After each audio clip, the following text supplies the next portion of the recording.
Tình là phù du đã đưa em về với người, một mình đời trong vắng trắng tay vì không tiền. Nghèo mà chịu khó cũng chẳng ai giận cuộc đời, buồn ba ngược xuôi một kiếp sống nhân sinh.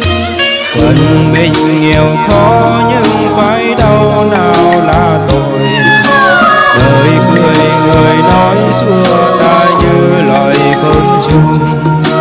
Tiền là mảnh giấy nhưng quý hơn đời con người, xem như chưa hề quen yêu cho thêm lòng đau, khi theo bên đời ta là trắng tay.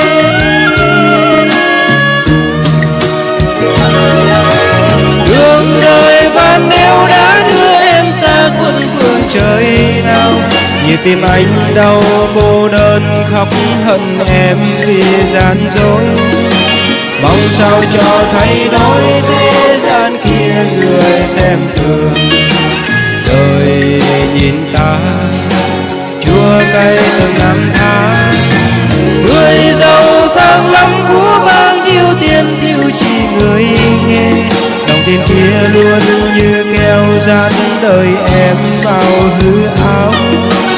Trong đêm thâu ta khóc xót thương cho phận kia nghèo, lòng thầm mơ sẽ có một ngày tình đời thay đổi.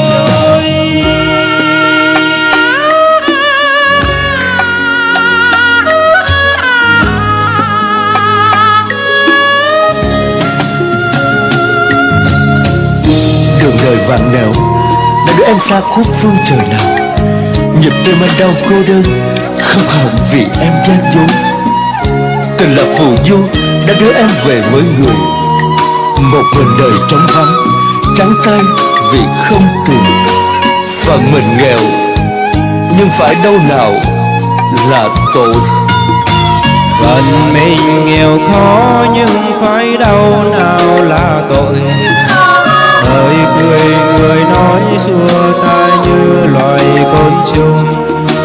Tiền là mảnh giấy nhưng quý hơn đời con, xem như chưa hề quen yêu cho thêm lòng đau, khi theo bên đời ta là trắng tay.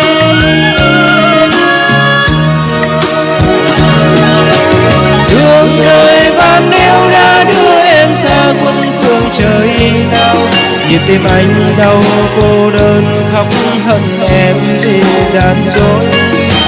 Mong sao cho thay đổi thế gian kia người xem thường, đời nhìn ta chua cay từng năm tháng.